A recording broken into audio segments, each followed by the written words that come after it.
Welcome to Jurassic Park. Spared no expense.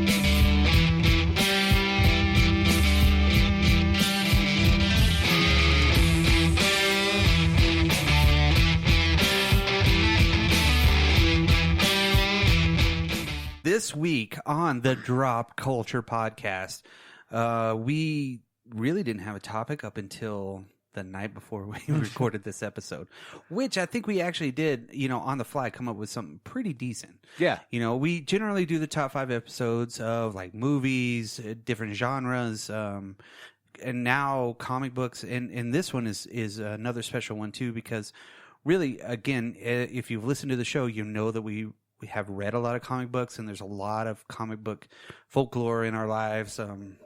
There's just a lot of things that we've taken from these comic books. So we decided to do our top 5 comic book runs of all time. Yeah. So our favorite ones. It's not, and I think this is why this was so cool, is because it was not hard to come up with all this stuff. No. I think the hardest part was like filtering out, like, okay, that's really good, but Which parts? yeah. And then, like, for me, like we talked a little bit earlier before the show, I really limited this to runs on existing books. Right. So not something that was a one-off or a mini-series necessarily, or this is my creation. Right. You know what I mean? Inherently, too, that's what I did without even thinking about it. Sure. It was like, you know what, fuck it. Well, just to kind of give you an idea, like I would have loved to have stuff like Marvel's Kingdom Come, things like that I love on there, but They were those are Elseworlds and different things. I mean, and speaking of that, you can also go back to like Steve Ditko and Stan Lee on Spider-Man. Yeah. I didn't go there. I went. Those with are classic runs. Those are the runs Exactly. that built those up. These were the later ones whenever we were younger, but also some of them were still, I guess, would almost still be going on. Or they reshaped the character enough to where the character grew from these. Absolutely. And completely changed, So you want to start it off, or you want me to? Oh, it doesn't matter. I'll go first. Okay. So my first, my number 5. Number 5. My number 5 is Kraven's Last Hunt from Amazing Spider-Man. This actually, the full story went over Web of Spider-Man, Amazing Spider-Man, and the Spectacular Spider-Man.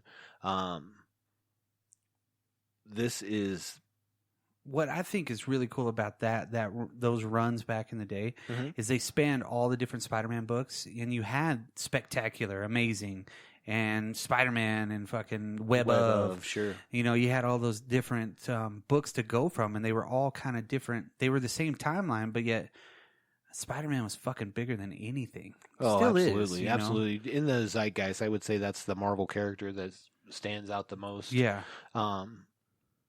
Yeah, so this was I really like this. This is honestly, and you're going to notice from my list, this is a little darker story for Spider-Man than some others. Yeah. But this is really the final battle between Kraven the Hunter and Spider-Man. We get to see Spider-Man dig his way out of a grave.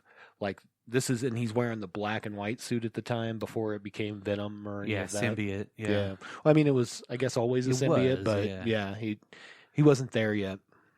But I mean, that suit was badass. The very first issue where he came out with the suit, when he came back. War. Well, Secret Wars, yeah. I mean, that's where he got it, because they all they thought what their suit was, and it repaired it for them. So the Beyonder had made all this shit, so there was more symbiotes out there. And then whenever he gets back, and then he's got the suit, and he becomes something different. So it was a really cool beginning arc. Yes. That didn't, I don't think, really wrap up until probably the mid-90s after the Clone Saga shit. You know what I mean? Right. So this was going on at that time. This reminds me a lot of a Batman kind of story more than a Spider-Man kind of story. And I know other people have said that. I'm not the first person to say that, but it really is. Yeah. DeMatteis did a great job of really focusing on Kraven as the villain. Yeah. And I think that's one of the things I really liked about this story, because seldom is the story more focused on the villain rather than the hero. Right. Even though that hero takes that arc in the background to come back full circle, really a lot of focus on Kraven as a character. And Kraven was a fucking diverse character. Yeah, he's a badass. Very, very big character. Because, like, I mean, you're going to have to refresh me pretty much on how because he had hunted everything. He had hunted man, he'd hunted everything, but his biggest hunt, he thought, would have been Spider-Man, right? Yeah, absolutely. So he had, that was always his deal, was that he was, a big game hunter, and he'd hunted everything, and so then he went after Spider-Man thinking that would be the ultimate prey. And in this one, he, like, seemingly kills Spider-Man and buries him. Right. And then he dressed up as Spider-Man. Yeah. And then he thought he was better than Spider-Man, you know what I mean? Yeah. So it was a really, I thought a really good story. I'm not going to ruin it for a ton of people. I think you should absolutely read it if you haven't. It's one of those that in my top 5. Like, if you've never read. So it starts, it doesn't necessarily start off, but the run is Web of Spider-Man 31 and 32, Amazing Spider-Man 293, 294. Correct. And the Spectacular Spider-Man 131, 132. So it's a 6-issue arc. Correct. And it came out in, 87? Yeah, 87. Mike Zeck was the artist. Yeah. Mike Zeck's art I've always enjoyed. He was doing like 5 or 10 books at the same time. I always thought I liked his style of art. I always thought it was really clean and detailed. Oh, yeah. I liked his Captain America art. I actually have an issue autographed by Mike Zeck, and it was Captain America versus Doc Ock or some shit like that. Okay. So, I mean, he signed a lot of stuff, so it's almost like a Stan Lee deal, but he's really, pretty prolific in the cover art, but also the panel design that he had was really good. So he kind of went back, to the whatever you call it, classic kind of style, but like you said, it was more detailed, but not elaborately detailed like some of this stuff. So it was really good. So, I mean, that's just really cool. But doesn't he defeat Spider-Man very early on? Yeah. So he shoots him, and I don't think that at the beginning that he gets shot, but it's a tranquilizer dart. So that's what, like, he shoots him, buries him, the whole deal. Yeah. But then he comes back, and that's, he finds out Kraven's running around in his Spider-Man outfit and all that jazz. Yeah, and then Captain America helps him in that too. So, I mean, what's really cool too is, in some of these runs they bring in a lot of the A-listers to help, and that reminds me of another one that's not on my list, but it's the City on Ice, the year-long Captain America thing. Yeah. I always thought it was like a fake drug, but I guess it ended up being a real drug. Yeah. Yeah. But yeah, that's where Captain America, the ice gets into a system, and he basically becomes, he has to lose the super soldier serum, shit like that. But Daredevil was in that one. Bullseye was in that one. It was really cool whenever they bring in those extra ones, but they're not like, they're just there in a weird way, and they progress the story on, but they don't really take over and be part of it 100%. So there's a lot of those right there. So and I guess it's saying stuff about how Frank Miller's Dark Knight character is kind of where Kraven is kind of compared to. Yeah, I could see that. I think that later on, and I don't remember, and again, it's been a while, I don't remember in the continuity, but I know Kraven took some things late, because originally he was just a dude. Yeah. But he ended up taking something that made him more, I always kind of attribute it to sort of like the Black Panther thing that he drinks, from the, not that, but something similar, that makes him stronger and sensory and all that, I don't remember where that is in the continuity, though. It's been a long time. This is just one of my favorite stories. Yeah. I would say probably right around here too, and then just as an honorable mention is the one, and I'll forget the name of who was involved with that. It may have been the same folks, where they go to Russia, where Peter goes to Russia and fights Wolverine. But that was actually a graphic novel. That's why I didn't put that in here. Oh, okay. It was right around the same time. And he actually ends up killing this girl, because Wolverine kind of tricks him into it. Right. Yeah. It was really good. Yeah. So that was like right around the time that I really was digging some Spider-Mans. Oh yeah, I mean at that point too, Spider-Man was huge. I mean television, everything like that. I mean again, like we said, he was really big. But at that time period, he had all those books. He had the TV show that was still going, not the live action one, but like the comic book one. Right. So he was still really kind of part of it in the 80s, big time. Spider-Man was huge. And I guess I'm 8, 9 years old whenever, even earlier when I got into comics. But about that point, it was a lot of Spider-Man. Read a lot of Spider-Man, a lot of X-Men, X-Men classics, things like that. So it's really cool to kind of see these stories, how they, again, have influenced the character in a way, but everybody has taken different things from it, Right. And this one, like you said, is listed as one of the greatest Spider-Man stories of all time, Let me see here. So that's my number 5. And by the way, that Spider-Man versus Wolverine one, that was Jim Owsley and Mark Bright, so different creators altogether. But just that time period, it feels like to me, is all kind of the same time period. Yeah, there's a lot of good stuff going on. Because that came out in February of '87 as well. That's why those are tied in my mind. Gotcha. What's your number 5, sir? It's a very hard one, but I'm gonna kind of put. I'm gonna start off with this one, Batman: Death in the Family. Mm-hmm. That one left a really huge impression on me. Okay. Back in the day, I didn't know all the surrounding story with it, how it was supposed to. I mean, Batman was kind of going down the tubes as far as overall readership, and they decided it was really Jason Todd, the second Robin. The second Robin, right? Mm-hmm. So the story is so dark again because it really gets into, how do you say? I don't know. It just gets into the Joker being as sadistic as he is. You got Lady Shiva in it. There's just, Batman's going all over the world. Right. And then it ends with, Jason Todd fucking getting pulverized by a goddamn crowbar. Damn you spamming computers. Yeah. It was just, it was such a visceral story.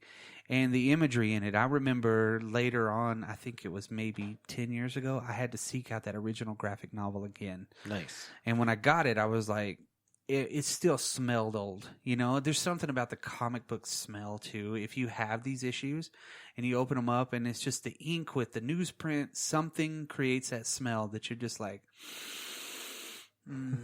It's just, I don't know what it is. It's a magical thing. Sure. It's weird. But basically the story of A Death in the Family, of course, is Batman really kind of on the heels of the Joker because he gets away, but the Joker's got like a nuclear weapon. And at the same time, Jason Todd is going kind of nuts because he's a badass. Jason Todd is a fucking complete badass back in the day. He was pretty violent. But he was a dick. Yeah. I mean, he really kind of went overboard a lot of the times. And because I think he became Robin after he got caught stealing Batman's wheels. Yes, that is fact. On the fucking Batmobile. I mean, you think he'd have one of those special lug nuts on the shit? You know what I mean? No, just a regular crowbar. Right. Yeah, so he steals it, right?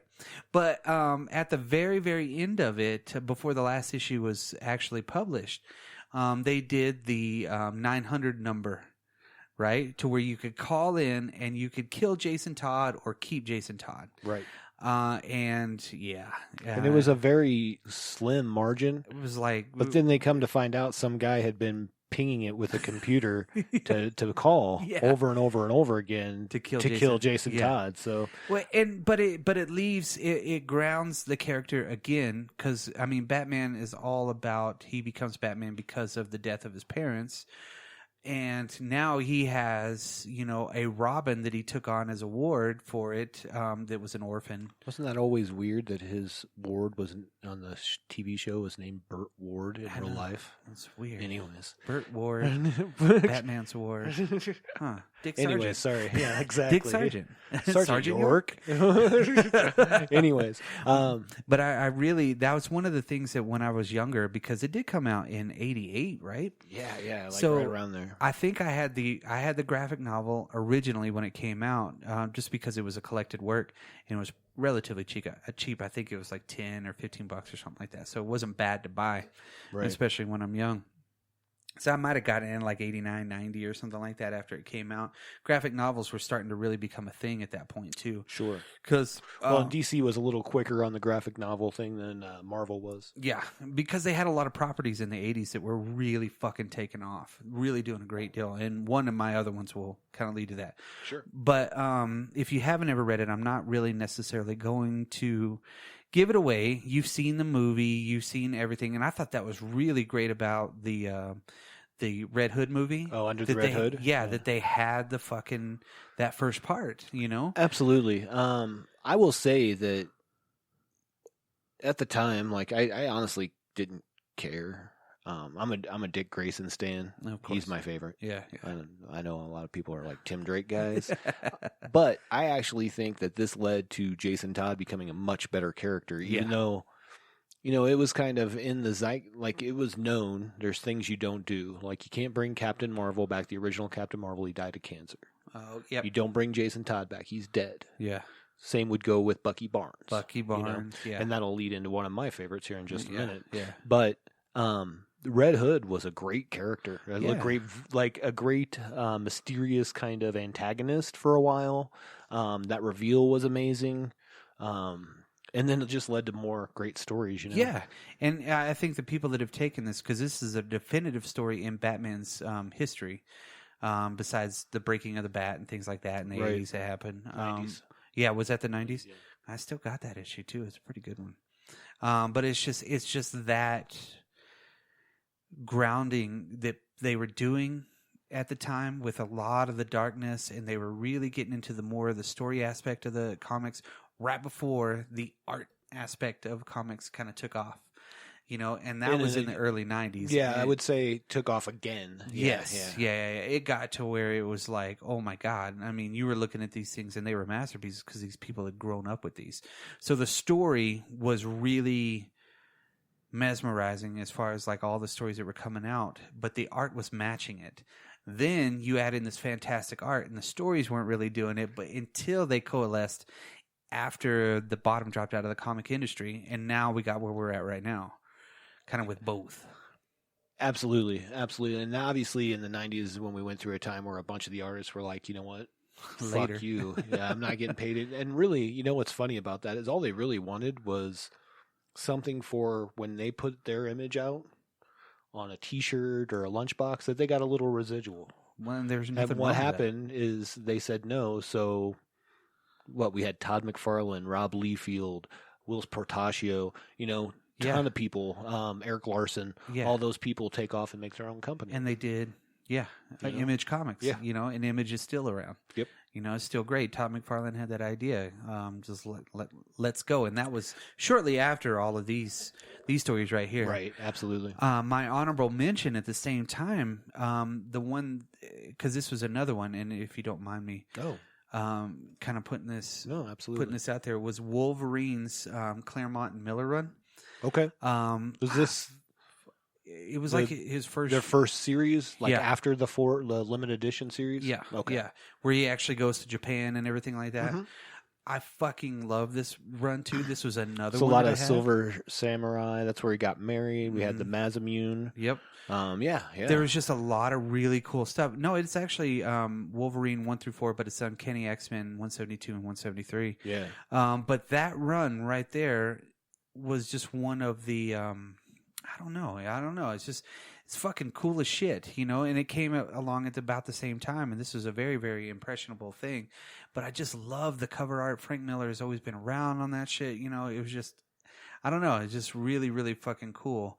And that's what I really liked about these stories, because they were real. They felt real with the even if the dude's got claws for hands and shit. You know what I mean? He's got claws coming out of his shit. Right. It was just Wolverine really started exploding at that time. I mean, he had already been a badass character in all the X-Men and stuff. But his, I don't know, just the savagery that he had, but then also you were starting to learn that he was fucking old as shit, you know. It kind of goes into the Batman, where the Batman had been stagnant trying to capture Joker for God knows how long, right? And the Penguin, all kinds of shit like that, right? And then all of a sudden he has a major fucking thing that he has to deal with, and that's a death, you know? Sure. It was just, it was one of those things is when you're young and you get to read a great story like that, and it wasn't like I want cosmic power. It was just a fucking brutal thing. It really left an indelible impression on me. You know, it really did. Yeah, yeah. I mean, it was right there. All right, you're up. Oh, perfect. My number 4, I will jump over to DC for myself as well, and that's Justice League, JLA number 43 through 46, which is the Tower of Babel. There was even though it was changed a little bit, there was one of the movies, I believe it was Justice League Doom. Oh, okay. Where they switched out Vandal Savage for the character.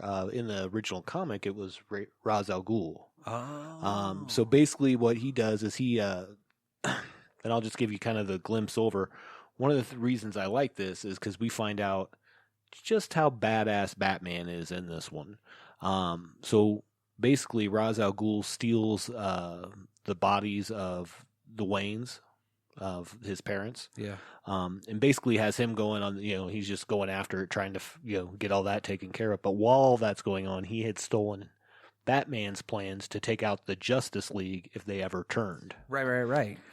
And he basically incapacitates the entire Justice League using Batman's plans. Wow. And it's really good. The way that they do it, I mean, everything makes sense, which I like, when things make sense. And he's, of course, he's going to make a global threat. That's why he's taking these guys down. It's Raish. Right. Yeah, I mean, And, that's his only thing. Right. Yeah. But Batman's so, focused on what's going on, he can't help anybody. Yeah. You know what I mean? And then you find out, of course, this is after we had met the Injustice League in the JLA or in the Justice League comics. So he had basically put this plan in place, from when they had taken over. They had switched places with some of the, so he had to know how to take down everybody. But I mean, we're talking Superman, Martian Manhunter, Wonder Woman, Green Lantern. Well, I'm looking at the Flash. league. I'm looking at this Plastic Man. League defeats, and Martian Manhunter was covered with nanites to convert the outer layer of his skin into magnesium, causing him to burst into flames. Yeah, because fire is his greatest weakness. Right. And then as soon as he goes into the air, then he's dead. Plastic Man is frozen with liquid nitrogen and then shattered. Aquaman is rendered aquaphobic due to an altered form of the Scarecrow's fear toxin. And then Green Lantern is rendered blind by his own power ring from a post-hypnotic suggestion. So this one is a little bit different than the comic, or in the cartoon rather, the Doom cartoon. Yeah. Because I believe in this one it's Kyle Rayner. And in the cartoon it was Hal Jordan, I believe. Oh. And there was a Star Sapphire and a whole bunch of woo-woo with that, where this is more taking Kyle out of the fight. This is weird because Wonder Woman is trapped in a virtual reality battle against an opponent. Yeah. That's fucking crazy. Well, that's what you could do. I mean, she's a warrior, so she's just locked in battle until she's going to fight until she wins. Yeah, there's a Vibra bullet for the Flash. Dang. Seizures at light speed. Damn. Superman's skin becomes transparent after exposure to red kryptonite. Wow. Batman is successfully distracted from League business. Yeah. Yeah. So I thought it was just a really, really good story. And what you really get after this, after you find out, the Justice League finds out that Batman has all these fail safes for all of them. So they start not trusting him. You know what I mean? In fact, I believe they were going to vote him out of the Justice League, and he just disappears. He's like, yeah, I kind of figured. And this is in 2000, right? Yeah, this would have been 2000. Okay. Yeah. And this was written by Mark Waid, who I love Mark Waid. Yeah. He did, speaking, I know you and I have had this discussion because my number one, Mark Waid did some Daredevil. He did He's done some everybody. Captain America. Yeah. Just really Spider-Man, I believe, back in the, what was it, late 80s, early 90s maybe? Yeah. Mark Waid has... being at DC first, yeah, and working on Superman and everything like that. He even worked on the Death of Superman too. That would have been another honorable mention for me, because that was a book that if you read the graphic novel in a row is fucking cinematic as hell.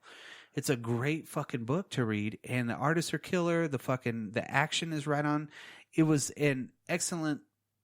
I don't know. The pacing of that story was awesome. Yeah. Which was really great. And Mark Waid, was he part of that? I think so. Really, what I remember, Mark Waid did a huge run on The Flash, like 8 years on The Flash. But I would say he also worked on Age of Apocalypse, which almost made my list just because of how massive that thing was. That was his first major project. Yeah. Okay. Was Age of Apocalypse? one of the writers of the Age of Apocalypse, yeah. But he also co-created Onslaught. Sorry. Yeah. Well, and he did Kingdom Come as well, right? Yep. Yeah. Which Kingdom Come is fucking awesome. Right. That is another one of those that's cinematic as all get out, I don't know. It's just with the art of what's his name, Alex Ross too. Oh yeah, you really just fucking kill it. Alex Ross is amazing as well. Yeah. I mean, Waid really is a major part of everything that we see today, especially in the movies and the television shows and the God, whatever you call them, the animated movies, everything like that. I mean, he is just like, I don't know, is very, very, very 100%. He is one of the major influencers on everything. For sure. He's got to be. He's just done so many good things, and he always seems to like reinvent new things and then come back with great stories. I agree. I think it's probably a lot of people, and I think he brings a lot of people to the table that want to work with him. Well, he worked with Grant Morrison a lot on this JLA stuff, which I thought was cool. I like Grant Morrison. I like pretty much everything he does for the most part. Oddly enough, so the penciler they said was Howard Porter, but I've seen a lot where, and perhaps he did the penciling inside the book, but I think somebody else did some of the covers. Yeah. But yeah, great book. Art's good. Everything's good about that book. It's really awesome, and it's a contained story. You know. No, that's pretty cool. It does lead to things down the road for Batman and the Justice League, which I like. I kind of like that distancing. I mean, Batman's that guy, Yeah, and that's what's really cool is, like, again, that was an influential storyline that has kind of reverberated until today. Yeah, absolutely. That's a really cool thing to introduce something like, we all know how badass Batman is. You know what I mean? Absolutely. So that, sir, is my number 4. Well, my number 4 is Guardian Devil. It is the 8-issue arc for Daredevil, 1 through 8, right? Came out in 1998 all the way through June of 1999. So this was, I knew Kevin Smith was doing books. At this point, I really didn't know that he had done this one, but I did have the Green Arrow series that he did. That was one of the coolest things in the world to know that one of my favorite directors was making a comic book, So I made sure that I got the very first copy that they had at one of the comic book stores of the Green Arrow book. So I still have the original run that he did. Nice. Which I loved it. When I found out that this was a thing, I went and bought the graphic novel for it because I was like, all right, he fucking did such a really cool job on Green Arrow, brought a character back from an atom, and created this whole huge deal, which was fucking awesome. Absolutely. But when he did this Daredevil is, without a doubt, I think just one of the greatest stories of any comic books. I really think that it puts everything in just this grounded reality, and that's the best part about Marvel is they're not in Silver City or anything like that. They're in Hell's Kitchen, New York. Right. And this guy was he was raised Catholic. It was all about all that stuff. And then you also have one of the baddest ass fucking villains of all time in this movie. You have the love of his life. You have this movie. Yeah, huh? In this movie? Oh, in this book. Well, it's pretty much a TV show too. Yeah. I mean, they've taken so many elements from this run. And even in the movie, there's a lot of imagery from this run that, was just so fucking cool. There was a lot of things that they did. The splash pages were fucking awesome. It was illustrated by Joe Quesada. Can't go wrong there. No, hell no. I mean, but it had the comic book feel and the look for it, but at the same time, it had just the meanness and not the Frank Miller darkness, but it had a lot of really cool stuff. Which, you know, again, with the Catholic themes and everything like that, Kevin Smith was raised Catholic too, so he put a lot of that into it as well. Right. But I really think, you know, bringing in a character like Mysterio, and if you haven't read this yet, you need to fucking read it. But I'm gonna spoil the shit out of it for you. But bringing in this character Mysterio and making him a fucking piece of shit bad guy, like to the point where you're like, damn, he had a lot of money. I mean, hey, where did he get all this money from working on effects on like Jaws and shit? You know what I mean? I mean, no, you don't get all that shit like that. So, I mean, basically the premise is basically it's the child of the devil. He gets convinced. You know, the Black Widow's in it too. She's like, what I the remember fuck the is your story problem? very well. Yes. And you're like, what the fuck? No. But you come to find out that he's been kind of poisoned, and Doctor Strange is in it. Doctor Strange part, like, really, like, opened my eyes to Doctor Strange, which was really fucking cool. I was like, damn, that's really cool that he actually talked to this dude from the Defenders, you know? Right. And they brought in fucking one of the Mephisto. They brought him into it, and then they're like, I ain't doing shit. And he's like, oh my God, holy fuck. And he opens his eyes, and Daredevil gets fucking mean in this. I mean, he really does. I mean, he gets to the point where he's just like, he's really slashing his way through everything, which is really fucking cool. Daredevil has that power. Right. As just somebody that has just heightened senses. He could fucking kick the shit out of anybody. And I put Daredevil up there at the top of the list. To have a Daredevil Captain America team up is always fucking cool as shit. Because both of them are like powerful dudes. And didn't Daredevil and Black Widow share a title for a while? I think so. The 80s, maybe? They did something together because they were kind of seeing each other. Yeah. And then he also was seeing like Typhoid Mary. He's always like seeing. Well, he's not seeing anyone. No. Oh, damn. But you're right. Yeah, absolutely. Yeah. He just dated. He's like a man whore. Pretty much. He really is. He's the the Marvel equivalent of the man whore. But I mean, I'd always liked Daredevil, and even whenever he had the black suit, you know, where it was like technology, you know, because everybody had a technology suit at one point. That was the Marvel Knights run, right? Yeah, pretty much. Yeah. And I don't know. Kevin Smith just really killed it on this story, and really, really, really did like just make it fucking fantastic. That's why my honorable mention on this one would have been his run, Kevin Smith's run on Green Arrow too. Yeah, absolutely. You know, so if you haven't read it, read this one, Guardian Devil. You're probably not going to find the issues because I don't think I've ever seen the issues for You could sale. probably get them to. You like get the completed, you get the graphic novel nowadays. Yeah, which I still got that thing, and I've had it for like 20 years now. It seems like I've had it for a long time. Yeah, maybe less than that, but because I bought a lot of comic books in Dallas, and this was one of the ones that I read over and over and over again. So I don't know. It's just I just love the pacing of it too. I love it when some of these really do have that cinematic feel. But what was cool about Smith's writing is he really did add a lot of dialogue into it, but then he also makes fun of himself on the dialogue on a couple of parts too. Right. I mean, he really does. So I don't think Smith is too hypercritical. Nah. Of that. Nah. I think he knocked it out of the park with his very first kind of comic book series like this. Fucking killed it. Absolutely. You know, that would be the one thing that I would, if to talk to him about anything, would be like, tell me about your Daredevil run, man. For real. Right. Can't go wrong. You gotta tell me about the Daredevil run and tell me why you did this and how awesome it was to work on one of your favorite characters like this. And obviously too, you have Daredevil, which would be considered a B-lister. He's not a prominent. He's not the number ones. Though my favorite character of all time. Right. And then also you have a B-list supervillain, but you turn them into these fucking A-listers overnight with this shit. So it's cool.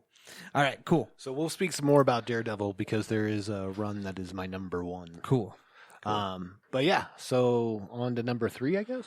Number three. Yes. My number 3. We're gonna stay in DC. And that would be Scott Snyder's run on Batman New 52. So it was Scott Snyder and Greg Capullo doing the art. Both were great. I couldn't ask for more of what we got. So this was really like kind of a time shift. This was after Battle for the Cowl and all that stuff. But Batman's like 5 years younger in the New 52 because that's the New 52. You know, yeah, he's not 52 anymore. Yeah, He's 47. And everybody's kind of back to, you know, like Dick Grayson's Nightwing, like everything's as it should be. Right. But this is where we get the Court of Owls, which is one of my favorite stories. Yes. We get Court of Owls, we get Night of the Owls. This is where we meet Thomas Wayne Jr., which is his brother, who is actually like the head of the Owls. And spoiler alert. Yeah. But from that, I mean, we really move forward as getting to Death of the Family, which is a playoff, you know, Death in the Family. This is so good. And then the Talon, which is a spin-off of the Talon Court of was Owls. a badass motherfucker. He was a badass motherfucker.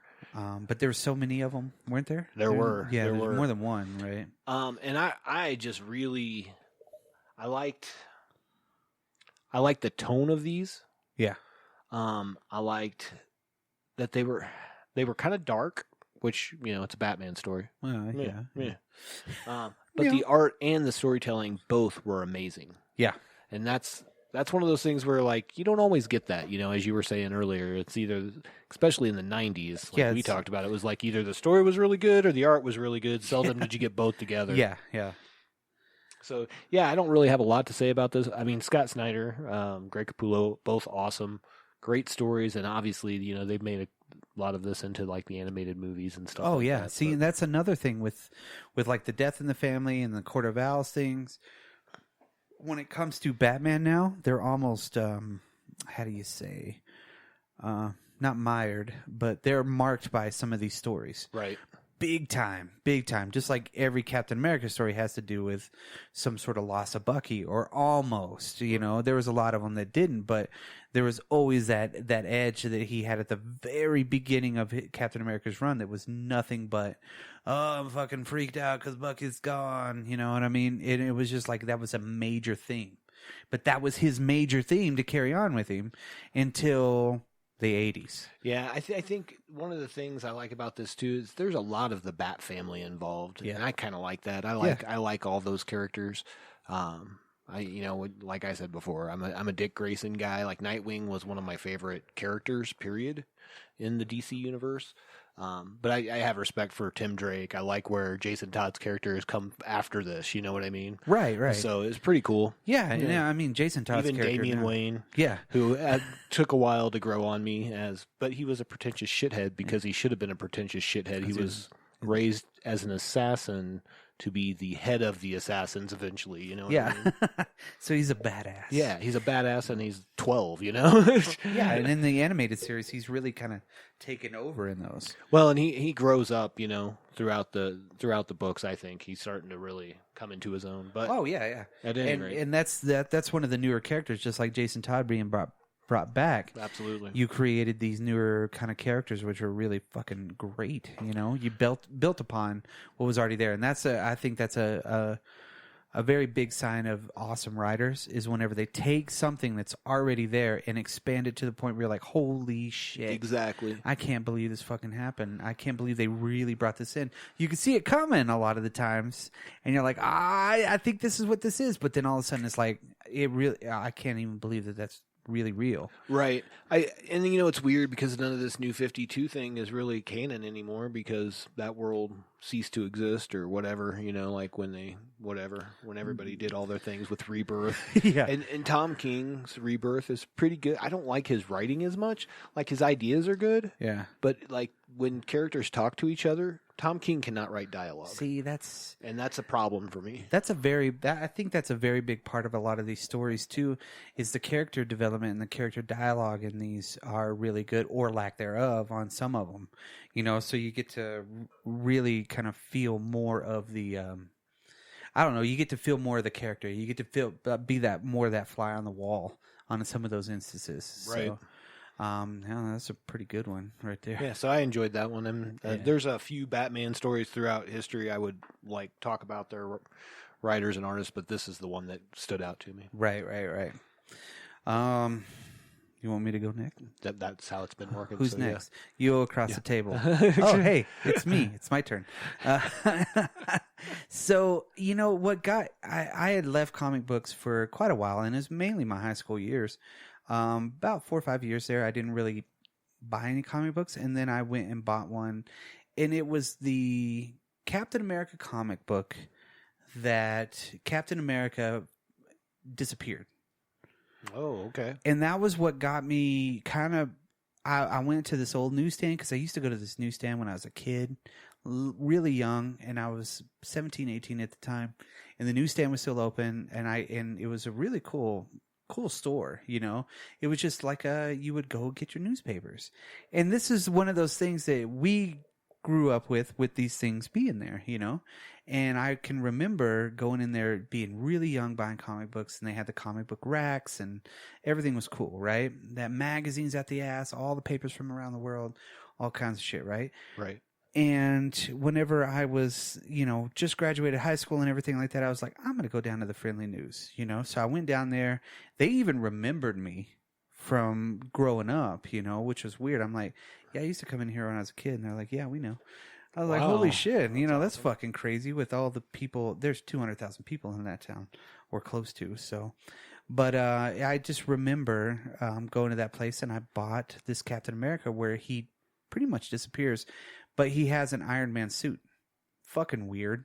Mm-hmm. It's like an adamantium / fucking Iron Man suit, because the super soldier serum, from what I read when I was a kid, they had taken it out of him, so he was basically just kind of fighting on his own, you know. Okay. So I missed, you know, 4 or 5 years of continuity at that point. Sure. Well, that little did I know at that point, because I kind of, again, I didn't really start buying a lot. I was just reading some old stuff. Mm-hmm. Little did I know Mark Waid was taking over the Captain America run at that point. Nice. At the end of the original Captain America, it was like 470 something. I don't even fucking remember, right?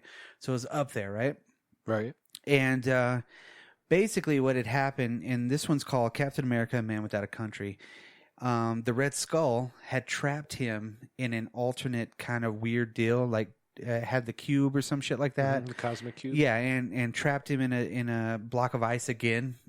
As you do. Yeah, because at that point, the Red Skull was already like a clone of Captain America, except for he had the actual red dust sprayed on his face again. So it's basically Captain America versus Captain America. Right. With the brain of fucking, you know, the Red Skull. So it's just kind of like, what the fuck, right? Right. But in this one, you really get to see Captain America really fight for what he believes in. And I don't know, there's just some really cool, the art was fucking fantastic.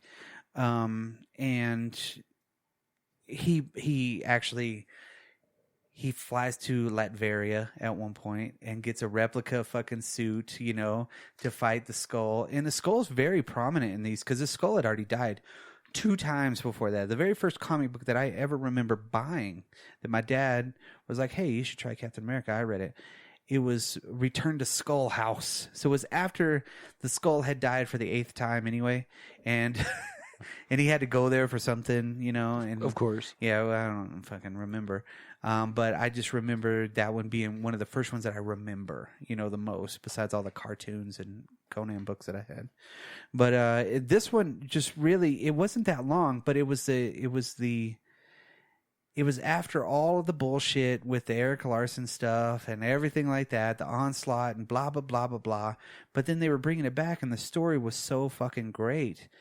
and it bled into the newer Captain America series. It was like 1 through like 5 or 6 or something like that, and it was just fucking great. Sharon Carter became a major character because she was, but she wasn't anywhere near what she was in like these books right here, which you find out that she had been missing for a long time. So she kind of resurfaces in the books before, and I don't know. It goes from West Coast Avengers style to fucking Mark Waid badass Captain America style. Nice. Which even that run up until probably Captain America 41 or something like that, 6-7 year run, something like that Mark Waid had on there was just fucking great. Yeah. Until they introduced Protocide, and that was like, what the fuck is your problem? But this one just, it was one of those that I really enjoyed every bit of it, and I've been able to track down a lot of the books. And the Skull he's the fucking craziest bad guy that you would ever have on any kind of book. And I don't know, it brought me back into the fold per se. Nice. To where it was like, holy shit. And then I started paying more attention to like, the Daredevil runs, and then collecting my Captain Americas again. I got a subscription. Nice. That's when Daredevil Yellow was coming out. Okay. All the colored books, it was just so fucking cool. And it's just such a cinematic movie. It is. It's a cinematic movie put into a fucking book. Right. Yeah. Absolutely. I had to correct myself on that one. Nice save. Yeah, but that's my number 3. That was a really good one. If you get a chance, read any of Mark Waid's Captain America stuff, and you'll kind of see where I'm at. I think you can pretty much read some Mark Waid, and you're good. Yeah, There's seldom anything that he did that was terrible. Right. I'm going to stay with Captain America for my number 2. Cool. So this is actually a little later. Volume 5 of Captain America, which would have been from 2005 to 2009. And this was all done by Ed Brubaker. Yes. Who I can't say enough about. Ed Brubaker is the man, because while he was writing this awesome Captain America run that he did, and he ran the whole run, it was him. Mm-hmm. He also was doing Daredevil, which again, Daredevil, I feel like you could just pick a run and it's like one of the top runs. Doesn't matter, such great writing in that show. Yes. Or in that book. But yeah, so this really reintroduces us to Winter Soldier in this run. Yes. So this is where we get Bucky back. So we broke another rule. We Yeah. brought back Jason Todd. Mm-hmm. But they as were the doing Red it at the Hood. same time that Exactly. the Red Hood was going on. So here we get Bucky back, and we find out that he's been, basically hypnotized and mind whatever to become a killer. He was involved in every single major killing throughout history, almost is where some pretty big stuff. I really like the character of Winter Soldier, but his story actually starts out that I remember. They had the Out of Time storyline, but then there was one where it had the lonesome death of Jack Monroe, who was Nomad. Mm-hmm. And then, so that's kind of weird because now we have Jack Monroe, and then like the next arc is the Winter Soldier arc. Yeah. But his goes all the way past the death of Captain America in the Civil War. Yep. So like and it's 50 issues, I believe. Oh yeah. Yeah. No. I remember I had got the omnibus. Because at where we worked at, you could get points. Yeah. And I had all these points, right? And I was like, what the fuck am I gonna get? Oh my god, it's a Death of Captain America omnibus, because I'd never bought the issues. Right. At that point, I was married, starting family, everything like that. So the disposable income was not there. So anytime I had something free to get like that, it was like, yoink. Sure. And when I was reading it, I had no idea that it had gotten to this point. Right. So the whole time I'm reading this book, because they don't start it off at the beginning of that. They basically started off right as soon as like Cap gets killed almost. Right. So I mean, it's a very, very long run too. But I'm like, oh, that's Bucky. That's fucking Bucky. I had no fucking idea. Sure. And it was totally another one of those that you're enthralled in the whole fucking time. Falcon is after it.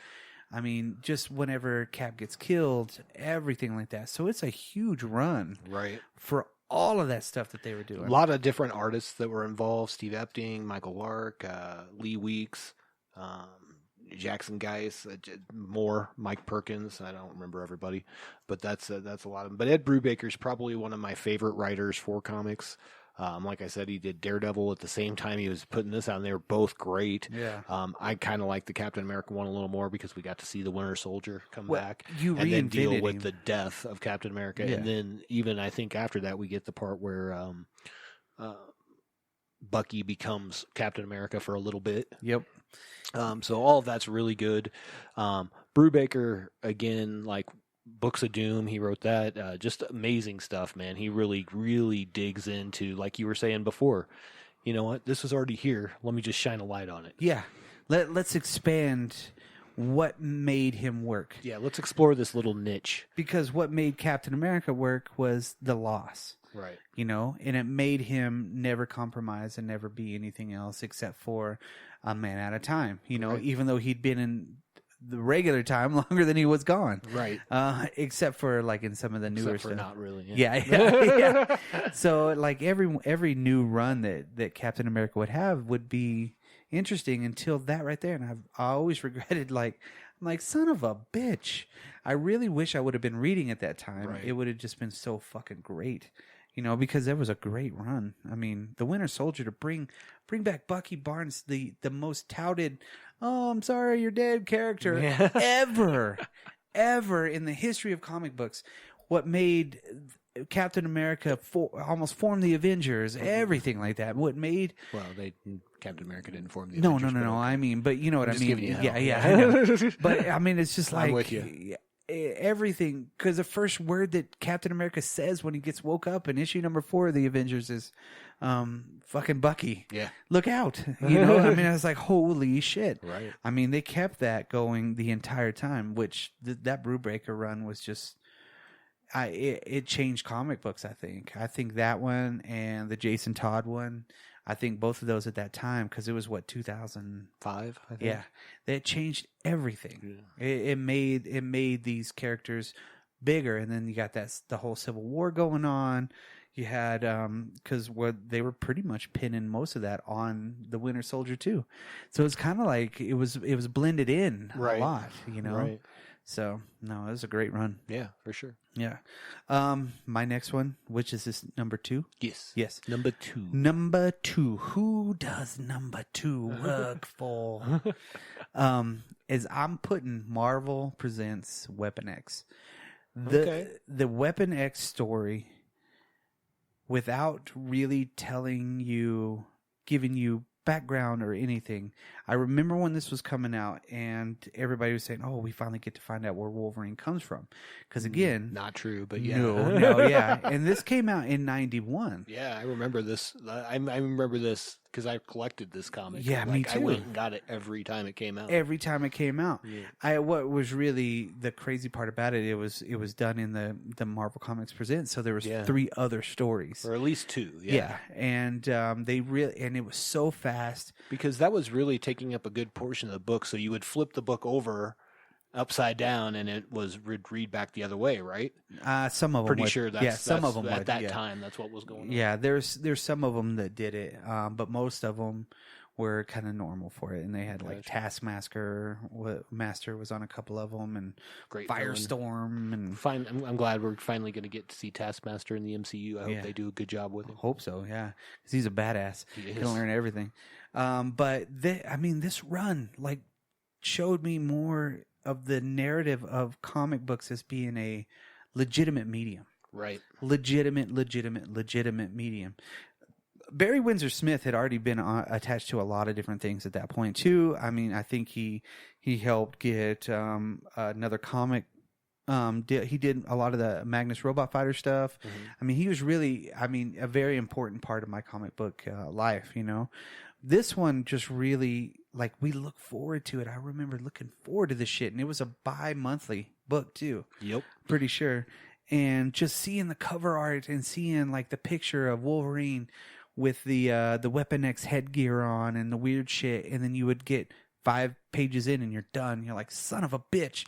I finally did get a chance to read like a graphic novel of it, and the graphic novel actually is so much cooler. Have it 'cause you collected. could just read it all Yeah. together. But what I really loved about it is you didn't know what was real and you didn't know what was not real. They had all the chatter, so it was almost like the beginning of Buckaroo Banzai. It was a weird kind of a way to put it, where they have all this stuff going on at the same time. It's almost like Evangelion, where they have all of this dialogue going on behind the scenes, but all you're seeing is like the switchboard, and all you're seeing is like buttons pushed, and then putting him out there to where they're basically using him as a weapon. You get to see the injection of the adamantium. You get to see all of that stuff, and the evil doctor, but then they put it in Wolverine's mind that he escaped by killing everybody, and you're like, holy shit, this is fucking crazy, but he didn't. Dun, dun, dun. Yeah, and then in the 1991 X-Men series, they kind of do go back to some of that stuff, and then you find out there's more weapon blah blah blahs, Yeah, he's weapon 10. Yeah. But these are just like, I don't know, it's just so fucking cool to see. The art in these was graphic, but yet it was not very like detailed 100%. It had a lot of background stuff in it. Yeah, but you're right. It was not as clean, I guess, as what you would see in like a flagship title. Yeah, but imagine if, like, say, a Brubaker or somebody like that got a hold of this and then like redid it, and added more dialogue to it and stuff like that. He probably wouldn't. No. But think of some of the modern artists that would have on this. I think it fit perfectly for the time. Absolutely. One of the things I really enjoyed about my Marvel Comics Presents, that was never a comic that, like, I didn't collect it because it was going to be worth money. No. What I loved is reading it because I got two things. I got, generally once the Weapon X storyline hit, everything was going to be a story with Wolverine in it. Yeah. Yeah. But you'd always get that weird story with like a rando character. Yeah. That sometimes you're like there was a really good one with Constrictor. Yeah. You know what I mean? Yeah. Like, whoa. Yeah, it's like, where the fuck did that dude come from? Here's a story with Stingray. Yeah. What? Yeah, and see, and Captain America used to do the deal too, where in his bi-monthly book, when they went bi-monthly, they would have little extra stories at the back. Mhm. So they're like U.S. agent stories or something like that. Sure. But it was really cool to get more bang for your buck on a $1.25 book. You know, exactly. And I remember when Superman was still $1. They're like, oh my god, it's still $1. I just remember I would go to, like, it was a convenience store. It wasn't a gas station. It was just a convenience store, and I would buy these Marvel Comic Presents books when they came out. The White Hen Pantry. Oh dang! That was the name of it. Yeah, Doesn't I went exist to anymore. I went to the comic book store in Amarillo, Texas, which is Big Apple Comics. It's still there. That's where I bought my Immortal Hulk #1 for like $15. Nice. So yeah, no, it's a pretty cool place, and they were inside of our old mall, and they moved out, and then yeah, I went there a lot, and I still every once in a while like to go back whenever I'm in Amarillo just to go check their wares. You know what I mean? Sure. Just to kind of see what they got going on, and it's the same store. They got the same toys, same everything. But that I just remember this Weapon X one that was the culmination of everything that we loved about comic books at that point. I think just for me and because I was one of my only friends. I had one other person that I knew that collected comic books, but nobody like me. Like, I just love to read them. Yeah. I just love the reading capability of them and being immersed in this world. And this Weapon X, I coveted. I really did. Very nice. I mean, I looked at, I was just always looking at it. I even think I still got a lot of them that I went back and rebought, but I didn't get them all 100%. But I still love reading through them. Yeah. The cover art was just fucking killer. It just made you seeing Wolverine standing in a pile of snow with no clothes on. Yeah, I remember when I think it was shortly after the Weapon X stuff that we were introduced to, like, Cyber, I think his name was, where he had adamantium flesh. Oh, so yeah. Wolverine couldn't get through him. He was supposed to be the most up-and-coming villain. He was terrible, dude. Yeah, I was like, yeah. oh, well, shit. Yeah. Then we had, who was the dude? There was another guy that was like a Canadian guy or some shit. And he like... Puck? No. And he Vindicator? Yeah, well, he kind of basically was part of the Weapon X program too. Okay. And he showed up in the Omega Red. Him and Omega Red and fucking Wolverine were part of a team together. So was it Maverick, maybe? Maverick, yeah. he was kind of in there because that whole first run, Part of that Wild Pack thing, or yeah, whatever yeah, it was. yeah, kind of six pack. Yeah, and they were fucking. That was an awesome team. But in that time too, kind of around this same point, that's when we got the new X-Men comic book that was like broke all the records. You know what I mean? And that was a great book. And that first series too, the mutant one, where they're like going into space and everything like that was fucking awesome. It was this great. where we got the blue and the gold teams? I think so. For X-Men, I think so. Yeah, that was the blue and gold right X-Men. then, Yeah. yeah. I love that run too. And Home Dude was fucking awesome. Who wrote that book? Oh God, he's the head of DC right now. Oh, Jim Lee. Yeah, Jim Lee. Yeah. Jim Lee's run on that shit was fucking fantastic, man. I love Jim Lee's art. That Yeah. dude blows me away every time I see anything. It looks so detailed and awesome and perfect. Yep. I just love how like everybody had all the extra pockets, but they worked. You know, not like a what's his name? Rob Liefeld. Yeah, Rob Liefeld that has pockets on the Pocket Man. Yeah, they have pockets on the back of their shoes. They have pockets on their pockets. Yeah, I know. It's their like, why is there a pockets. pocket on your pocket? And shoulder pads. Yeah. And is that? headgear. Yeah. Headgear, shoulder pads, And pockets. Hands and feet that don't match the rest of the body. Nah. They wear a size 3. And they're 6'8". Again, I'm not hating because he's a well better artist than I am. Oh yeah, obviously. Yeah. And he did give us some awesome characters throughout time. I mean, for you one. know, Yeah. so The one major one. Are you well, gonna Cable, mention? Deadpool. Yep. I would say even there are a lot of other characters in there as well that he had a hand in. You know, really good. Yeah. Man, I'm gonna have to watch Deadpool 2 here. It's There been you a long go. time. Okay, you're up. You're so up. this is my number one. This your number one? Yeah, we're getting to the end of this. So we all know my favorite character is Daredevil, and we've already mentioned one Daredevil creator. I'm going to go with Daredevil, and it's actually a couple different runs in here, but Frank Miller. Mm-hmm. I think that everything kind of goes back to Frank Miller's Daredevil at the end of the day. Yep. His first one was 1986, Born Again. And this is really where Wilson Fisk finds out his identity for the first time from a drug-addled Karen Page. Yeah, yeah. And really just destroys his fucking life. This is really probably one of the runs where you get the most imagery. And I am going to... Dave Mazzucchelli, whose name I probably just murdered, he was the artist. And the imagery with... the Catholicism, Yep. All of that, it was just perfect for what the story was. Yep. And that's probably what cemented Daredevil for me. Now, that being said, before we go into any more Frank Miller Daredevil, I really feel like you can pick a run of Daredevil, minus maybe his tech suit run. Yeah. There were such great runs. Like, I could pull so many. Like, my top 20 probably has 10 Daredevil runs. Oh, yeah, you know yeah, what I yeah. mean? Like, and I think some of them are overlooked a lot. Like Ann Nocenti, she was awesome, dude, and she did some great stuff. You know, we talked about Ed Brubaker. You know, but Frank Miller really set a bar very high. Frank Miller was, I would almost put him as more of a, and I hate to say this, but a maverick when it came down to this stuff. Oh, he was a maverick. And 100%. You know what I mean? In a way that he had flipped the ear on everything. What I loved about Frank Miller's style, especially in the look of it, it was a very minimalist style. It was a very minimal, like you would see shadows, and that would be a panel.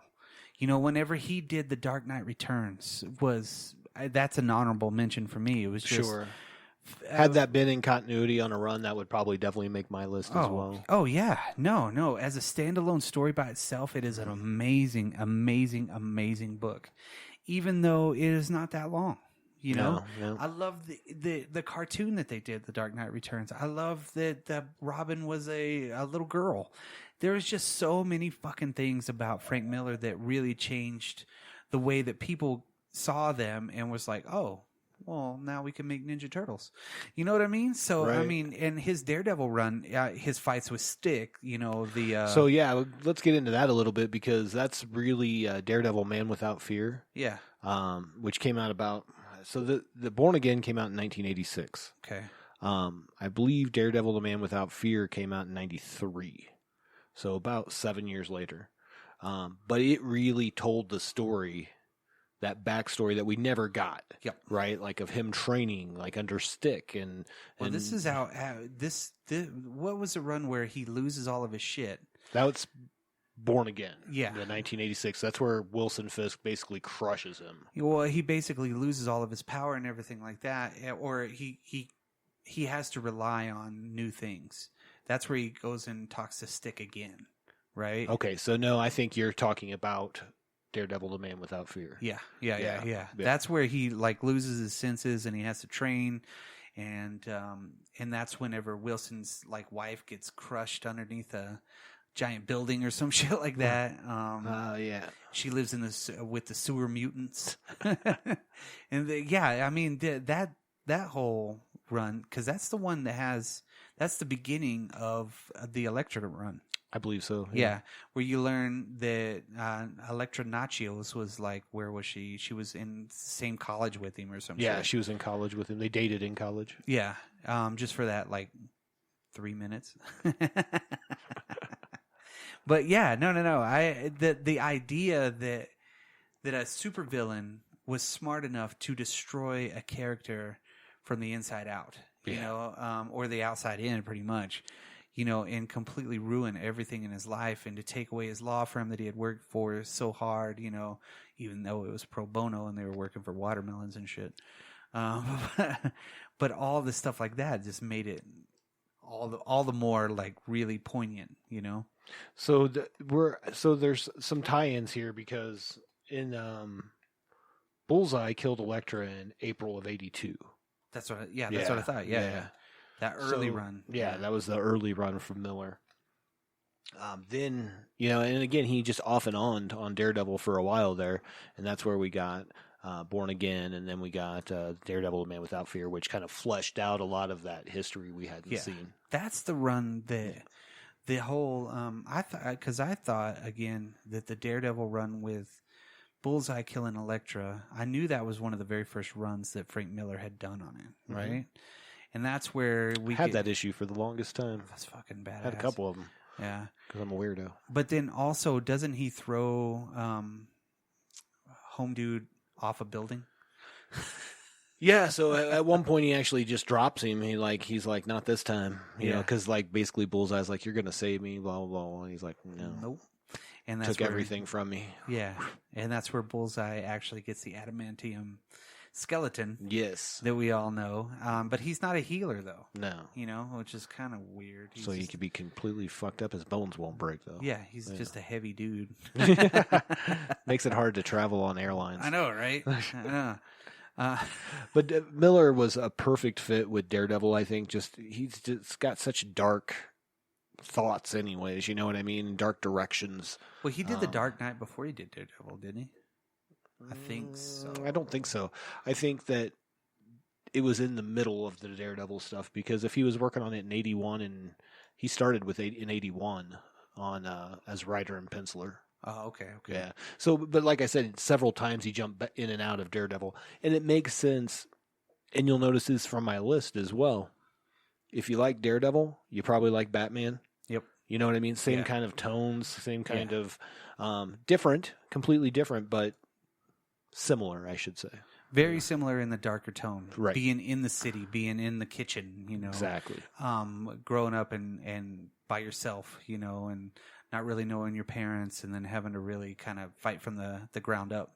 Even though Bruce Wayne had millions and millions of dollars. Yeah. Daredevil shit. Yeah, I mean, he was a lawyer, but like he was even almost a pro bono lawyer at that Pretty point, much, yeah. He didn't really make money. No. I mean, Foggy was always trying to make money. It seemed like he always had enough money to have a nice little a place in the village. Yeah, flat in the village. He had a flat in the village, one of the most expensive places to live in New York. Yeah. Yeah, Dark Knight Returns came out in '86. Oh, okay. Yeah. I knew it was in that range. So he might have left to go do that, and then he also did Sin City too. Yeah, again, I don't know that it was because he had done I think he was doing both at the same time, because he had a run on Daredevil from February to August '86, which was Born Again. Daredevil Oh, Born okay, Again. okay. So I think he was just doing whatever he wanted. I think for me, I don't come from a religious background. I think for me that was a big part of Born Again, though, was seeing that religious imagery and the way that worked along, tying into Catholicism. So I've visited a lot of churches, especially when I was young. Yeah. That was kind of figuring out the world. You know what I mean? Well, my grandparents went to church, Catholic church, every Saturday, There you every go. Saturday night in Hereford, Texas. We would drive the 15, 20 minutes to get there at 55 miles an hour. I would fall asleep every time. So kind of grew up in that Catholic world, even though my parents were not very Catholic at all. They didn't really. I mean, we'd go visit the grandparents, and they were the ones going to church, not Right. us. We never went on Saturdays and Sundays. I just go with friends. But that's again where that Kevin Smith Daredevil run comes into, as well. It was a very, very religious. It had that religious tone to it, that religious undertone, because the main villain plays against, that imagery for it. That's right. So, I think this is probably shortly before he wrote one of my favorite Batman runs by Frank Miller, which was actually Batman Year One. oh yeah, Which is a little more not only the early story of Batman, but the early story. It's the Gordon story too. yeah, So. yeah. Good stuff. Good stuff. So Frank Miller, read his stuff. Frank Miller, yeah. Everything that Frank Miller does is fucking cool. I don't know. I wasn't a big fan of 300, the comics. I never read it. Sin City was good. Sin City was cool. Yeah. Because it was like these really little small deals. Right. And then whenever they did the movie, they kind of changed. I just think The way movies 300 are made. wasn't for me, you know. Yeah. But they did Hard Boiled after that, which was really good. That was 90s was really when he got into more creator driven stuff, started working with Dark Horse and things like that. Yeah, yeah. Doing those Yeah. extra ones, yeah. Yep.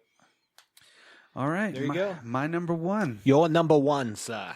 My number one is the best run ever of Saga of the Swamp Thing. Alan Moore's Saga of the Swamp Thing. I am so surprised that Alan Moore's run on Swamp Thing was on your list. That Not at all. Yeah, I know. I didn't read that until I was old. And when I I say- was old. And when I say when I was old, I was in my 30s. Wow. And I saw the book at the library here in the Springs and was like, oh my God, I wonder if this is pretty good because I like Alan Moore. It's because he's a wizard. it was like I could He's a not sorcerer. fucking put it down. I think Alan Moore single-handedly changed the aspect that comics did not have to necessarily be about the soups. It was Absolutely. it was about a metaphysical, crazy. It's something fucking transcendental, something weird. This is the Swamp Thing, and again, if I hear you on Alan Moore, obviously Watchmen, all that stuff, but this is where we really get that transformation of Swamp Thing from a guy who turned into a Swamp Thing to like this is actually not even that guy. This is a creature of the green That's been right? there, like an that- avatar. I yeah, guess. there's always an avatar of the green throughout the history of the world. And what Alan Moore did on his very first issue is they killed Swamp Thing. Right. Completely killed him, right? Finally, Arcane gets his way. Damn, they kill him. Then Woodrew's like examining him. And it's like, wait a minute. In the next episode, this is not even, there's no dude in here. What the fuck is this? Bam. We have this where Swamp Thing can travel through time and space. Right. Can go on any sort of anything that they would consider vegetation. He just has to push his mind there. They went very, very weird in a couple of those episodes, I say episodes, issues, but in a couple of those issues that push the limits of what you really see. They introduced characters like the Nuke Face, the dude that was drinking nuclear waste. Abby Holland, right? She's working with autistic children, which I was like, what? especially at that time, right? Yeah, I was like, they were talking about weighted blankets in this. So you gotta think that Alan Moore injecting his own world in everything into these stories in the middle of the Louisiana swamp. And I mean, he had these tubers that were growing on his back that would fall off and they'd eat them and they start tripping. I mean, there was just, you cannot, each arc in that part of it until I don't even remember whenever he ended, but I remember even the people that took over after him could not capture the same anything. Sure. Even the New 52 run, which I like of Swamp Thing, it doesn't hold a candle.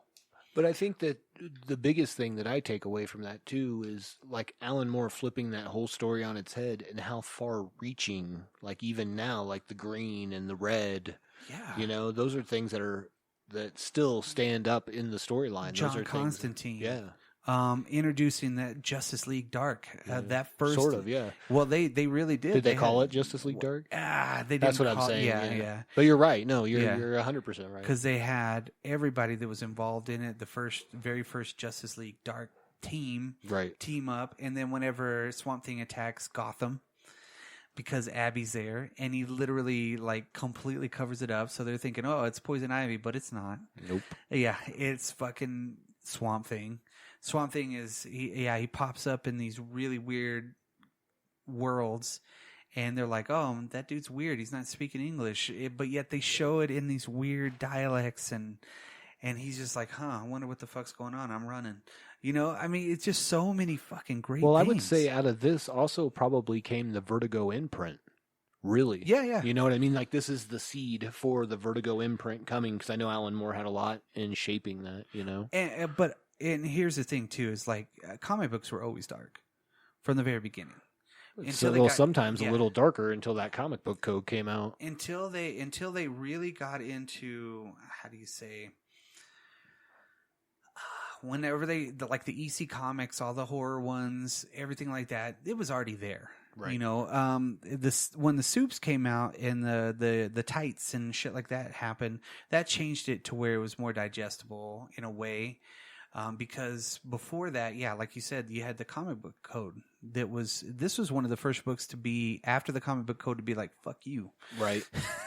We're not going to put that stamp on here. We don't give a shit. You know what I mean? So it was like a dark version of pretty much anything you would want it to be, you know?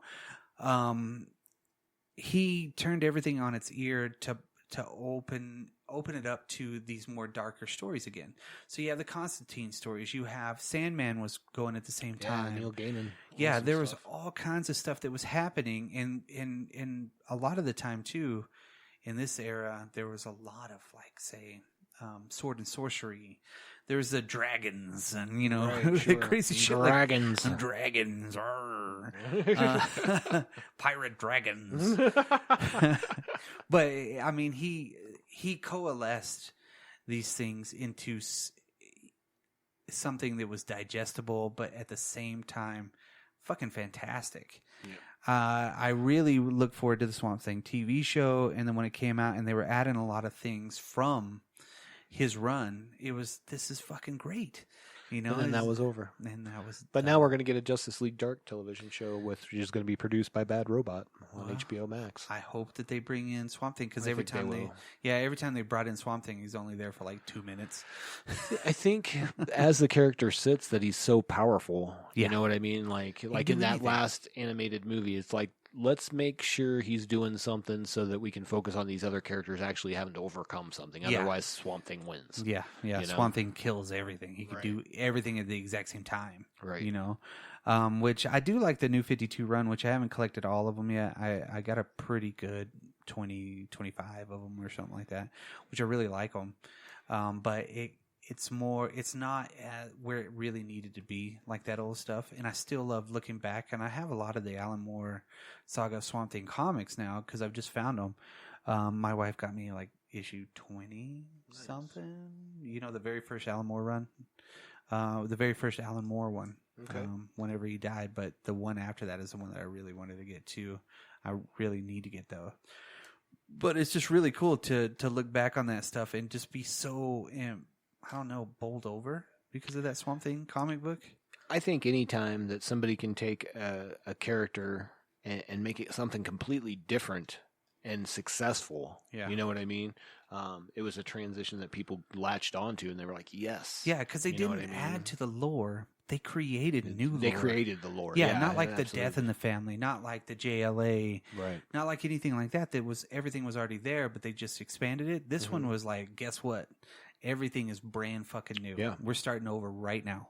It's going to be bam. Well, And he just took it over like he should have. I think that if we had a Mount Rushmore of comics, and I'm leaving off like a lot of people, like your Stan Lees, your Jack Kirby's, people, Ditkos, people like that. Yeah. But if we had a modern Mount Rushmore, Alan Moore, Frank Miller, Grant Morrison. Who else? Brubaker. Ed Brubaker. I would prefer that. I don't know if that would be everybody's. Well, I think he's really helped Marvel Comics in a way that a lot of his stuff has bled over to the movies. Brubaker to me is sort of like what Jonathan Hickman is now. Hickman's wrote Fantastic Four, and is currently doing the Age of X and all those, all the new mutant titles, new X books, Dawn of X or whatever it was. But he was like the predecessor to that. Like, it's just such a great writer, being able to pull things together. You know what I mean from around. Where, like you said, Alan Moore's stuff is like, whoa, we're going a whole different direction. Which is cool. Yeah, and that's another shout out, just an honorable mention too, is Grant Morrison's run on Batman. Yep, amazing. See, I mean, and that's the thing. It's I can do this all day. Yeah, no, there's just so many good runs, and I was thinking like the Dark Knight. The Dark Knight to me, whenever you want to get somebody into comic books, I think maybe they're older, they're younger, something like that. I think that is a perfect book to give to somebody, just like that Wolverine one, or just like the Daredevil one, the Frank Miller stuff. I think if somebody's like, well, I'm thinking about getting it, here, read this. Yeah. Just this one right here. And if you read The Dark Knight, you don't have to be a Batman fan to really enjoy that book. No. I will say that art style is a little crazy. Yes. Yeah. You have to be ready for that art style. Yeah. After they like that, then you're like, okay, here's The Watchmen. Right. You kind of graduate a little bit further on each one of them. And now The Watchmen is one of those that is, again, if it was part of a regular continuity, cool, but it's not. I'm pretty sure The Watchmen is on the New York Times top 100 books of our century. Oh, yeah. Oh, yeah, definitely. Pretty sure. No, because that one reinvented the superhero. Yeah, just a whole different dynamic, right? This is what's going on behind. These are real people. Yeah, with real wacky shit happening. Yeah, and Alan Moore was doing that while he was doing this. Yeah. He created the greatest comic book story of all time with The Watchmen, and also created so many different parts of everything. Was Lin Wayne on Swamp Thing originally? Yep. Yeah. He created Swamp Thing. Yeah. He was the He's original awesome, guy. dude. Yeah. He also created Wolverine, didn't he? I think so. I think so as well. Oh yeah, he's created so many of these not prominent characters, but that came out in the 60s and 70s. Up being prominent characters. Yeah. I know, right? Yeah. I have to have a little statue of him outside the Rushmore. There you go. Yeah, it's just like I created all the characters you love. Yeah. Yeah. It's the statue of him pointing. Yes. At Mount Rushmore. But I mean, all of those are good stories. My honorable mention, which I didn't mention this one, was Todd McFarlane's run on Spider-Man. The original run where he came on and just created the not where he created Venom and all that. Yeah, the greatest splash pages, but creating the Spider-Man #1. Sure. That art was amazing. Oh my God. Wolverine was in that too. So, okay, I've got a couple issues with this. The art was amazing. I liked the direction it was going. There was some questionable writing at times where I'm like, it's kind of weak story, But again, that's after reading it. Like when they came out, I was like, it's fucking amazing. Yeah. It's Todd McFarlane's art. It's Spider-Man. It's like everything I wanted. Yeah. And it's not that it was terrible by any means. They're great stories. But going back and reading them later, I'm like, that's a little wooden, Yeah. At that point, you did have like RoboCop was really big because I love all of that imagery that they did with RoboCop and Predator, Aliens versus Predator, Aliens, all that shit like that. At that point, that's why the Spider-Man I think was really just so fucking cool. It really was. Oh man, and the obviously, I don't think you could get anybody better to draw Spider-Man. I really like Eric Larson's Spider-Man as well. Yeah, no, Larson's Spider-Man was really awesome because the dynamics of the character, Right. And then of course McFarlane's Spider-Man, where he's got his legs behind his head and Well, shit that like was that. McFarlane was like, yeah, let me show you what a Spider-Man would be doing. Yeah, you know? exactly. This is how you would see it. And it wasn't like Spawn. Spawn was not the same kind of pliability as Spider-Man. Right. But yet he did have the cape that flowed everything. And it was sentient and of its own, doing its own thing. Yeah. Sure. McFarlane, still to this day, I think is probably my favorite comic book artist of all time, maybe besides Jim Lee. But the way he created these iconic characters in a new light, but yet still the writers were trying to catch up. Yeah. That's where we're at today. And it happened after Onslaught, everything like that. I don't even have a Fantastic Four storyline. I don't have a Doctor Strange storyline. I think if I were going to go Fantastic Four, obviously other than the original people working on it, which were awesome. Don't get me wrong. They did a great job, initially. But I would say, as I mentioned earlier, Jonathan Hickman, I mean, really... he made something different, you know what I mean? Which was cool. Really explored those characters a little bit. Yeah, I love the Fantastic Four. I really do. But just finding those runs. And I know like another honorable mention would be the Spectre from 1991. Right. The first part of that one was fucking dark. They even had some dude stapled to a wall and shit on one of them. Like, wow. For real, like blood coming out of everything. And the Spectre going to hell and... there's just a lot of really cool shit in that, you know. Even the newer, I think, Batman runs are doing pretty good. There's just a lot of, nowadays, everything is marketed towards the movies and the print stuff, but this is the stuff that leaves impressions on kids and people and to the way that you need to experience these things. It was our modern day, really just kind of folklore, and instead of reading Samuel Clemens, we were reading fucking Captain America. Absolutely. I would shout out another one for me, like especially at the time that it came out. Denny O'Neil was doing Batman back in the day. It's been like early 90s, 92, 93 maybe. And I think I mentioned this to you in the past, but not maybe on the podcast, but Batman Venom.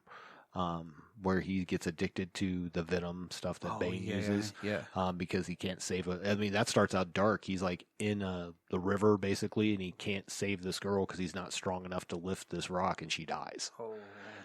So then you go through that, like him being addicted to this drug and how these people take advantage of him being Batman to do that. So that was pretty amazing. I do want to jump back because one thing we were talking about just a little bit earlier, a little bit off subject, Len Wein, I think he does get a statue. So not only did he create, Swamp Thing and Wolverine that we talked about, he also created Nightcrawler, Storm, Colossus. He was also the editor for Watchmen. Yeah. So I think he gets a winner. Oh, yeah. He's also a Will Eisner Comic Book Hall of Fame winner, which he should be. Yeah. Well, he was also an executive producer on the new Swamp Thing show, too, wasn't he? No. Maybe. Was he? I don't know. I know he was on the movies, but... I don't know. I thought he died in 2017. Yeah. I don't know. Yeah. I'm pretty sure he's dead. Yeah. I don't know if he was, there was something with him working on that show before then. I don't know. But anyways, this isn't the Len Wein show. Yeah. This was our comic runs. Yeah. I just wanted to throw him out there because I feel like he's an underappreciated creator, kind of like I mentioned Ann Nocenti. I don't feel like she gets the proper due that she should have. Yeah, there's a lot of female comic writers and artists and things like that. I think there always needs to be new blood shown everywhere. There needs to be better exposure for the people that are working their asses off behind the scenes and doing things instead of having the one or two people doing fucking everything. Well, and it goes back to conversations we've had, but like you said before, just because Taika Waititi makes a great movie, and he does, doesn't mean he has to be attached to every project. No, not at all. There are plenty of people that Jordan Peele doesn't need to produce everything out there. Yeah, doesn't need to make fucking Staying Alive, the new blood. You know what I mean? It doesn't matter. Yeah. Right. I think the exposure for this thing, and I guess maybe it's an old age thing, getting a little bit older and seeing the way that it's done. I really think that if people were taking more chances, we would be again in another period to where it needs to be. It needs to be another great period of art and culture and people reinventing things and going back on older stuff that we love and making them better, for themselves, because shit, if I could make a Gremlins movie, yeah, that would be fucking awesome. Or if somebody could come in there and offer new blood to that, but not Well, make we're it. about to have a cartoon. Yeah, exactly. See, I mean, there's things like that are happening, but it's just not. I think there could be a lot better. I think I'm with you. I think there could be a lot more chances taken. I really do. For sure. I think that would be a great thing. Instead of, having 15 different cover versions of fucking, Marvels or something, Yeah. I mean, I hope I say that. I hope they learn their lesson because of the 90s, but, I still see whatever. Right now, fucking Alex Ross is doing everything, which is great because his art is fantastic. There's going to come a point where somebody's got to come along and kind of maybe not usurp him, because I think when it comes down to the art of that, you got Ross, you got fucking, you got McFarlane. McFarlane is a comic book artist. Ross is a fucking fantastic painter. Correct. He's like a Frazetta, I mean, he is a Frank Frazetta for the modern age, and Frazetta was a brilliant artist. Right. You put him up there with everybody, and he created the most iconic imagery of the 70s, what people are still trying to grasp onto. And now Ross has taken things and created these characters from his artwork, Sure. I mean, his Superman is what you see in your head. His fucking his Superman and his Captain America look a lot of the same. But he really did take a lot of the imagery from his own life, Sure. And I really like looking at that stuff and seeing. And then McFarlane's got that fantasy aspect to where he makes it to where you believe that this dude's like half spider. Right. You know what I mean? You see it, Which, yeah, I mean, I think there's a lot of good artists out there now. They're just younger in their career. Yeah. We'll see. yeah, we'll see. Yeah, as long as they're getting chances. Exactly. Yeah, and that those voices need to be there, and those voices need to be heard, and the people need to kind of pay attention. And now with the information age that we're in, it's much easier to get that stuff across. And I've seen fantastic independent art, Absolutely. fantastic comic books. Here in the Springs, there's a comic book collective, Right. of people that are making their books. It's really cool. So, Absolutely. Well, Do you know what my favorite run was? what? Brock and Dan's run on the Drop Culture. Well, that's sweet. Yeah, that's pretty good. That's pretty good. This is the Dropped Culture podcast. Damn. We usually talk a lot about everything, so now we're going to end it. Yeah, so we're going to talk about internet with this. Bye-bye. Whoa, hey, we got to give Oh. our plugs out there. Oh, plugs. Yeah, hair plugs. Hair plugs for men. Yeah, hair plugs for men. Everybody out there listening to the show, thank you very much. And check us out on dropculture.com. Look at anywhere you find Drop Cultures are sold, we're there. That's right. So any kind of social media, anything like that. If you want to get some merchandise from the Drop Culture podcast, go to Redbubble, which we're about to expand. You can actually into just go to our TeePublic. www.dropculture.com, and there's a link right there. To everything that we That's have. right. Everything. Yes. If there is a topic for discussion that you want us to have, send us an email. Send us a mixtape for our weekly. Yeah, shout out. We've been getting us some mixtapes. Super excited about that. Yeah. Send us some more. Send us some We're gonna more. start sharing those pretty quickly on the Quickcast. Quick cast, and then if you have, like I said, a topic for us, hit us up on that topic. And if you want to be part of the show, hit us up as well on the emails, and then maybe we can dropculturepodcast@gmail.com. maybe we can work out some sort of a time. Yeah, we've got some upcoming guests coming, so just if you want to be on, let us know. Expansions, guests, everything like that. Yeah, So all kinds just- of stuff. So whenever you're in the grocery store, make yours Drop Culture. That's right.